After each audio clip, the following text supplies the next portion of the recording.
debate is this House would make music lessons compulsory. We have got our first proposition.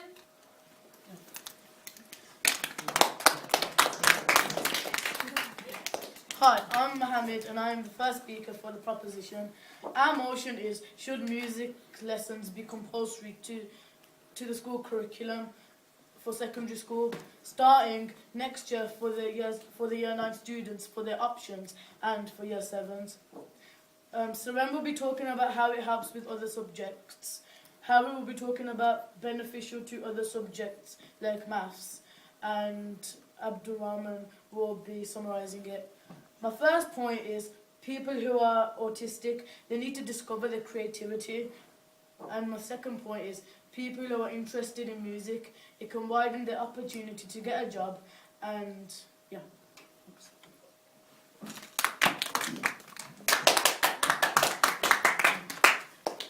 My name is Omar Shrader. As you know, I go to King's School Sports College, and I'm the first speaker for the opposition for this debate. This House would make music compulsory, a compulsory subject. Before I move into the points, I want to say what the rest of my team will be talking about. So Malik, the first speaker, he'll be talking about that it's a waste of money, and like there are other creative subjects but other than music. The second speaker, Cameron, he'll be talking about that it's not really productive, it's time wasting, and it affects your grades in school. And Sam, the fourth speaker, will be summarising the debate. So, onto my points, that it would be a waste of time. It wouldn't really help you later on in life, and also that it could cause crime. So my first point, that it's a waste of time. Wait. Point of information. Yeah. You said that it's a waste of time, and you said people don't need it. What about who people want to be singers like later on in life? I should about to get onto it. So basically, it's a waste of time. School is for helping you with subjects such as English, math, science as well. And there are other creative subjects such as art and drama, what medical later on talk to. And as Mohammed said, if you do want to be a singer or a musician when you're older, there are also music clubs outside of school, so you don't have to learn it all in school. And onto my second point, how it won't really help you. So it can't really help you. Say you know how to play saxophone.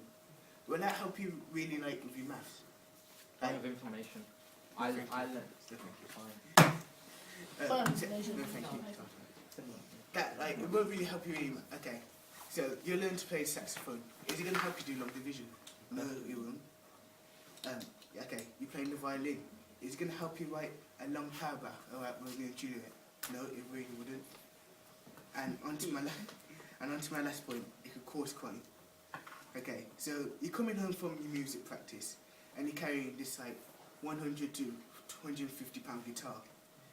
That's gonna be really teasing for robbers, walking on the streets, thinking, walking home a young child carrying this expensive guitar.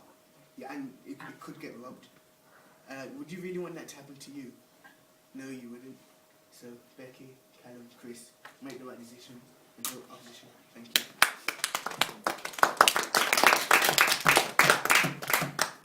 Hello, I'm Seren, and I'm the second speaker for proposition. And I'm going to be talking about what I think that music should be compulsory.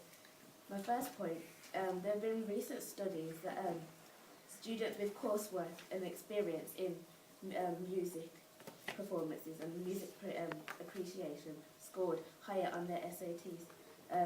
Students in music performance scored 57 points higher on the verbal and 41 points higher on the math. And students in music appreciation scored 63 points higher on the verbal and 44 points higher on the math than students with no art participation. This shows that it can build your concentration in doing things. And listening to music can help you succeed in other subjects, because you might not necessarily want to be in the music industry. history, but it can still help you with other subjects, like English and poetry. My second point, being creative. Growing numbers of children enter nursery and school with inadequate language and communication skills, according to the National Literacy Trust, often because their parents have not helped them with develop communication skills. Thank you. Hi guys, my name's Malik.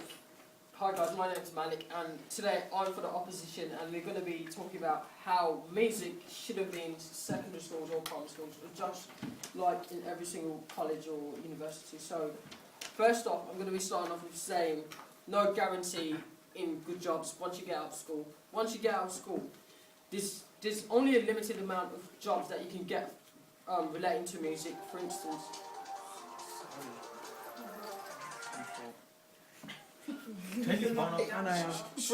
you can either be in the singing industry, or you might be working for, perhaps a band or something.